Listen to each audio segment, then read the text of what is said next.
ಕನ್ನಡಕ ಇಲ್ಲೇನ ಮಾಡ್ತಿದ್ಯಾ? Just get lost. ತಲೆ ಸರಿ ಇದೆಯೇನ್ರಿ ನಿಮ್ಗೆ? ಇಷ್ಟೊತ್ತಲ್ಲಿ ಕೂತು ಡ್ರಿಂಕ್ಸ್ ಮಾಡ್ತಾ ಇದ್ದೀರಲ್ಲ. ಇನ್ಯಾ ಹೊತ್ತಲ್ಲಿ ಕುಡಿಬೇಕಿತ್ತು. ಮುಹೂರ್ತ ನೋಡ್ಕೊಂಡು ನಿನ್ನ ಹತ್ರ ಪರ್ಮಿಷನ್ ಲೆಟರ್ ಹಾಕ್ಸ್ಕೊಂಡ್ ಬರ್ಬೇಕಾ? ಮುಹೂರ್ತ ನೋಡೋದೇನ್ ಬೇಕಾಗಿಲ್ಲ. ಅಟ್ಲೀಸ್ಟ್ ನನ್ನ ಕೇಳ್ಬೋದಿತ್ತು ತಾನೇ. ಅದೊಂದು ಬಾಕಿ ಇತ್ತು. ಅಲ್ಲ, ಯಾಕೆ ಇಷ್ಟು ಕೋಪ ಮಾಡ್ಕೊಂಡಿದ್ದೀರಾ? ಇಲ್ಲಿ ನೋಡಿ, ನಾನೇನ್ ತಂದಿದ್ದೀನಿ.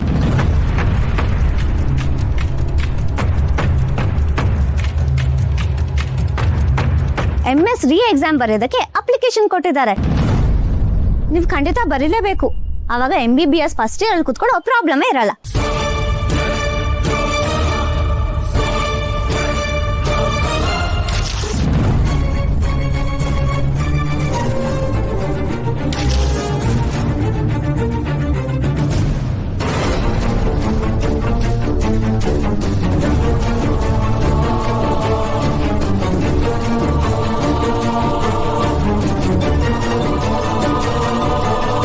ಎಕ್ಸಾಮ್ ಅಂತೆ ಎಕ್ಸಾಮ್ ಹೋಗೆ ತೊಡ್ದಾಗ ನನಗೆ ಹೇಳಕ್ ಬಂದ್ಬಿಟ್ಲು. ಏನ್ರಿ ಆಗಿದೆ ನಿಮ್ಗೆ? ಯಾವ್ದಾದ್ರು ಆಸ್ಪತ್ರೆಗೆ ಹೋಗಿ ತಲೆ ಚೆಕ್ ಮಾಡಿಸಿ. ಏನೋ ಪಾಪ MBBS ಫಸ್ಟ್ ಇಯರ್ ಅಲ್ಲೇ ಕುತ್ಕೊಂಡು ಒದ್ದಾಡ್ತಾ ಇದೀರಾ ಅಂತ ಹೆಲ್ಪ್ ಮಾಡೋಣ ಅಂತ ಬಂದ್ರೆ ಇಷ್ಟೊಂದು ಕೊಬ್ಬ. ಸರಿ, ನಿಮ್ಗೆ ಇಲ್ಲಿ ಕುತ್ಕೊಂಡು ಗ್ಲಾಸ್ ಇಟ್ಕೊಂಡಿರೋದೇ ಜಗತ್ತಿನ ಮೋಸ್ಟ್ ಇಂಪಾರ್ಟೆಂಟ್ ಕೆಲಸ ಅಲ್ವಾ? ಫೈನ್ ದೆನ್, ನಾನು ನಿಮ್ ಜೊತೆನೆ ಕೊಡ್ತೀನಿ. ಡ್ರಿಂಕ್ಸ್ ಮಾಡೋದ್ರಿಂದ ಟೆನ್ಷನ್ ಎಲ್ಲ ಹೋಗ್ಬಿಡೋದಂತ ನಾನು ಚೆಕ್ ಮಾಡ್ತೀನಿ.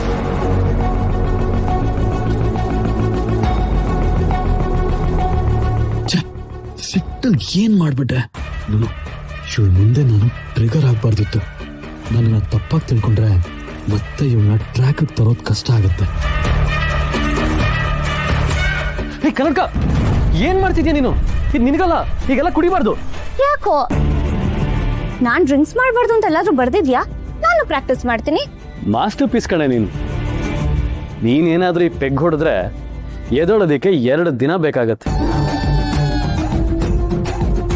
ಆಮೇಲೆ ರೋಸಿ ಮೇಡಮು ನನಗೆ ಚಪ್ಪಲಿ ಕಿತ್ತು ಹೋಗೋ ತರ ಹೊಡಿತಾರೆ. ಇದೆಲ್ಲ ನನಗೆ ಬೇಕಾ?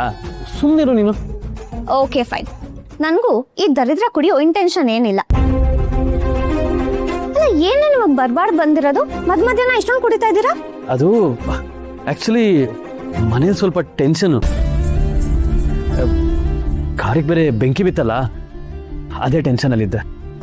Hello, excuse me. ನಾನು ಅದನ್ನ ನೋಡ್ದೆ, ಹಂಗಂತ ಗ್ಲಾಸ್ ಇಟ್ಕೊಂಡು ಕೂತಿದ್ದೀನಾ?